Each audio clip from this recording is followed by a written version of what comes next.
দেখুন, এই যে শিক্ষক নিয়োগ দুর্নীতির অন্যতম মূল চক্রী এই জীবন কৃষ্ণ সাহা, যাকে যেটা দাবি করেছে ইডি। আমি এখানেই সৈকতের কাছে আসবো।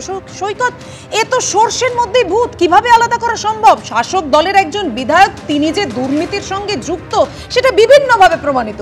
সিবিআই গেছে, তিনি কখনো পালিয়ে গেছেন, পুকুরে ছুঁড়ে ফেলে দিয়েছেন, পাঁচিল টপকে পালাতে গেছেন, ইডি গেছেন, নর্দমায় ছুঁড়ে ফেলে দিয়েছেন ফোন, লাখ লাখ টাকার বিনিময়ে বিক্রি করেছেন শিক্ষকদের কাছে চাকরি। মানে এই যে ভয়ঙ্কর অভিযোগ তার বিরুদ্ধে উঠেছে। বাংলার বাড়িতে যেমন টার্গেট ফুলফিল করা কাটমানি, তেমন এসএসসি চাকরি বিক্রিরও একটা টার্গেট বেঁধে দেওয়া হয়েছিল। এমএলএদের কোটা, এমপিদের কোটা। অযোগ্যরা এখন সরকারের চোখে নয়নের মণি, আর যারা যোগ্য তারা এখন চোখের বালি হয়ে দাঁড়িয়েছে। পুরো সোর্সের মধ্যে ভূতটা এসএসসির মধ্যেই। আজ অব্দি এসএসসি এই করাপশন ডিপার্টমেন্টের শাখা খুলেছিল তৃণমূল, একজনও এসএসসির আমলার কোনো শাস্তি হয়নি। কেউ জেলের মধ্যে আছে আর কেউ জেল থেকে জামিন পেয়ে গেছে, তদন্ত 20 বাউ চলে। প্রশ্ন হচ্ছে আগামী দিনে এসএসসির উপর ভরসা থাকবে কি করে? যে এসএসসির মধ্যে দাঁড়িয়ে ওএমআর সিট পুড়িয়ে দেওয়া হয়, ওএমআর তথ্য গায়েব করে দেওয়া হয়, সেই এসএসসি কি করে ফ্রেশ চাকরি পরীক্ষা নিতে পারে? আমার প্রশ্ন হচ্ছে এখনো অবধি দাগিরা রয়েছে যারা আগামী রবিবার হয়তো পরীক্ষা দেবে, সেগুলোর তালিকা এখনো বেরোয়নি। কুণালবাবুর অডিও ভিডিও জেলের মধ্যে কুণালবাবু নিজের মুখে বলা, তার তথ্য প্রমাণ তিনি তদন্তকারী সংস্থার সামনে দিয়েছেন। শুভেন্দুবাবু তখন সেকেন্ড ম্যান ছিলেন। শুভেন্দুবাবু যদি জানতেন তথ্য প্রমাণ সামনে দিয়েছেন, প্রশ্ন তদন্ত কেন বিজেপি সামনে আনছে না? আসলে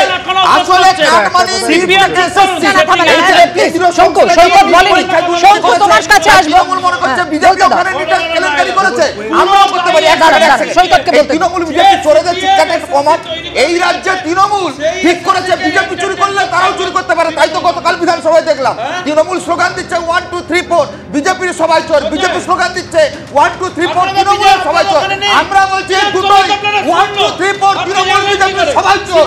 এই শুভেন্দু অধিকারী, শঙ্কুদাস সিনহা 11 সাল থেকে চাকরিটা বিক্রি করেছে। আগামী দিনে কুণাল ঘোষ থেকে শুভেন্দু অধিকারী, মমতা বন্দ্যোপাধ্যায় থেকে অভিষেক বন্দ্যোপাধ্যায়, অর্থাৎ আগামী রবিবার এবং 14 তারিখ পরীক্ষা রয়েছে। অবশ্যই সেই দিকে নিয়োগ প্রক্রিয়ার দিকে আমাদের নজর থাকবে। নিয়োগ দুর্নীতির কারণে এই ধৃত তৃণমূল বিধায়ক জীবন কৃষ্ণ সাহা এই নিয়োগ দুর্নীতিতে মূল চক্রী বলেছে ইডি তাকে। যাদের থেকেই জীবন কৃষ্ণ সাহা টাকা নিয়েছিলেন মুর্শিদাবাদের বাসিন্দা এমন 4 জনকে শুক্রবার জিজ্ঞাসাবাদ করল এনফোর্সমেন্ট ডিরেক্টরেট। পাশাপাশি জীবন কৃষ্ণ সাহার অ্যাকাউন্টে সন্দেহজনক লেনদেনের যে অভিযোগ ছিল তাতে চিহ্নিত আরও 4 জনকে আগামী সপ্তাহে ডাকা হয়েছে সিজিও কমপ্লেক্সে। দেখুন, শিক্ষক নিয়োগ দুর্নীতির অন্যতম মূল চক্রী তিনি। লাখ লাখ টাকার বিনিময়ে বিক্রি করেছেন শিক্ষকের চাকরি। তারও পরিবারের সদস্যদের ব্যাংক অ্যাকাউন্টে জমা পড়েছে কোটি কোটি টাকা। বড়ুয়া তৃণমূল বিধায়ক জীবন কৃষ্ণ সাহাকে গ্রেফতারের পর আদালতে এমন চাঞ্চল্যকর দাবি করেছে এনফোর্সমেন্ট ডিরেক্টরেট। এবার জীবন কৃষ্ণ যাদের টাকার বিনিময়ে চাকরির প্রতিশ্রুতি দিয়েছিলেন বা চাকরি পাইয়ে দিয়েছিলেন, মুর্শিদাবাদের বাসিন্দা এমন 4 জনকে জিজ্ঞাসাবাদ করল এনফোর্সমেন্ট ডিরেক্টরেট। শুক্রবার সকালে এক মহিলা সহ 4 জন নথি নিয়ে সিজিও কমপ্লেক্সে আসেন।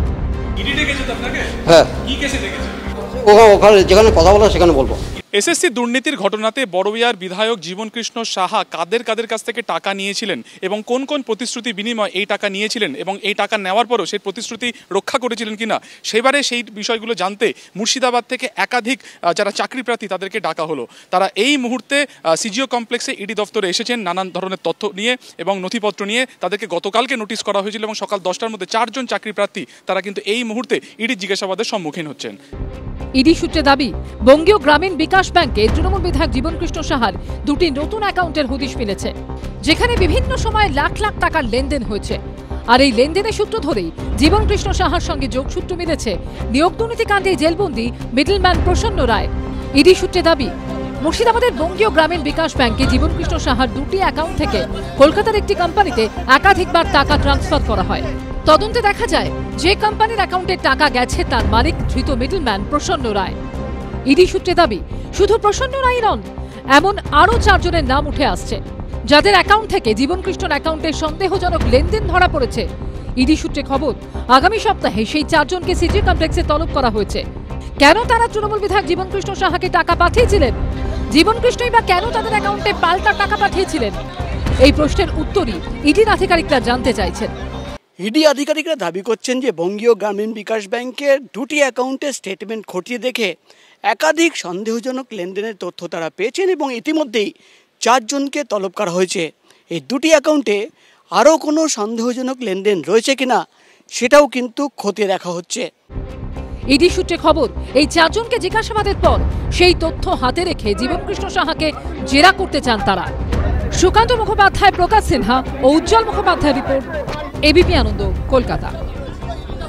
2016 সালের এসএসসিতে উঠেছিল চাকরি বিক্রির অভিযোগ। আর রবিবার এসএসসির যে নতুন নিয়োগের পরীক্ষা রয়েছে তার আগে প্রশ্ন বিক্রির চাঞ্চল্যকর অভিযোগ তুলেছেন শুভেন্দু অধিকারী। তার দাবি 50,000 টাকায় প্রশ্ন পাওয়া যাচ্ছে। বিরোধী দলনেতার এই অভিযোগের পাল্টা জবাব দিয়েছে তৃণমূল। প্রশ্ন বিক্রির অভিযোগ খারিজ করে দিয়েছে স্কুল সার্ভিস কমিশন। দেখুন, মমতা প্রশ্ন বিক্রি করবে, 50,000 টাকায় প্রশ্ন পাওয়া যাচ্ছে, বসিরহাট থেকে আমি অডিও পেয়েছি। কোটি কোটি টাকার বিনিময়ে চাকরি বিক্রি, যোগ্যদের বঞ্চিত রেখে অযোগ্যদের নিয়োগ, এমনই চাঞ্চল্যকর অভিযোগ উঠেছিল স্কুলের নিয়োগে। ব্যাপক দুর্নীতির জেরে 2016 সালের এসএসসির গোটা প্যানেল বাতিল করে আদালত। সুপ্রিম কোর্টের নির্দেশে 7 ও 14 সেপ্টেম্বর নবম, দশম ও একাদশ, দ্বাদশ শ্রেণীর শিক্ষক নিয়োগের পরীক্ষা নেবে স্কুল সার্ভিস কমিশন। পরীক্ষায় বসবেন 5 লক্ষের বেশি চাকরি প্রার্থী। কিন্তু সেই পরীক্ষার মাত্র দুদিন আগেই প্রশ্নপত্র বিক্রির মতো চাঞ্চল্যকর অভিযোগ তুললেন শুভেন্দু অধিকারী। মমতা প্রশ্ন বিক্রি করবে, আমি অডিও রেকর্ড পেয়েছি, 50,000 টাকায় প্রশ্ন পাওয়া যাচ্ছে, বসিরহাট থেকে আমি অডিও পেয়েছি। এটা এসএসসি ইয়েস এই পরীক্ষার ইয়েস 7-14 ইয়েস, ও জানে ওএমআরে হাত দিতে পারবে না। চোর মমতা প্রশ্ন বিক্রি করবে, তার ভাইপো মাল তুলবে। সুজয় কৃষ্ণ ভদ্ররা ছিল, জীবন সাহারা ছিল, এবার আরো কিছু নতুন এজেন্ট দিয়ে করবে। শুভেন্দুবাবুর কেন্দ্রীয় সরকারের যে নির্বাচন পরীক্ষাগুলো হয়েছে সেগুলোর অনিয়ম জানেন কি ভয়ঙ্কর সব অনিয়মগুলোর অভিযোগ উঠেছে। ফলে একটা সবে কেন বিভ্রান্তি তৈরি করছেন? এতগুলো ছেলে মেয়ে চাকরি পাবে, একটা পরীক্ষা আসছে, পরীক্ষাগুলোকে তো বাদ রাখুন এই রাজনীতির থেকে। এই এসএসসি নিয়োগে দুর্নীতির কারণে প্রায় 26,000 শিক্ষক, শিক্ষিকা ও শিক্ষাকর্মীর চাকরি গেছে। দাগিদের সঙ্গে সঙ্গে পথে বসতে হয়েছে যোগ্য শিক্ষকদেরও। এবার নতুন নিয়োগের পরীক্ষায় দাগিরা যাতে সুযোগ না পায় সেজন্য বারবার সতর্ক করে দিয়েছে সুপ্রিম কোর্ট।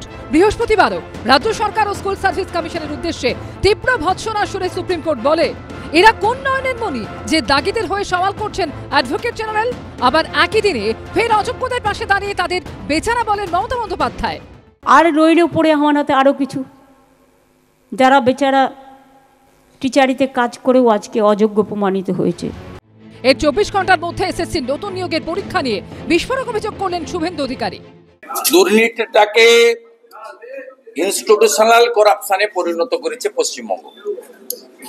এর জন্য দায়ী এই শাসক দল। এতটা পচন আগে ছিল না, ভাইপো কালচার চালু হওয়ার পরে এটা হয়েছে। শুভেন্দুবাবু তো সেই সময়টায় তৃণমূল কংগ্রেসের মন্ত্রী ছিলেন। শুভেন্দুবাবু তো সেই সময়টায় তৃণমূল কংগ্রেসের একজন প্রভাবশালী নেতা ছিলেন, যার দায়িত্বে একাধিক জেলা ছিল। তিনি তো রাজ্যের অন্যতম শীর্ষ নেতা ছিলেন। তো তখন তিনি একটি শব্দ বললেন না, আজকে বিজেপিতে গিয়ে দাঁড়িয়ে তিনি কাদা ছুঁড়ছেন। এটা কি করে হতে পারে? যদিও শুভেন্দু অধিকারীর এই প্রশ্ন বিক্রির অভিযোগ খারিজ করে দিয়েছে স্কুল সার্ভিস কমিশন। এসএসসি জানিয়েছে দুটি পরীক্ষার সব প্রশ্নপত্রই সুরক্ষিত রয়েছে। এটা নিয়ে পরীক্ষার্থীদের আশঙ্কিত হওয়ার কোনো কারণ নেই। কৃষ্ণেন্দু অধিকারী ও বিটন চক্রবর্তী রিপোর্ট, এবিপি আনন্দ।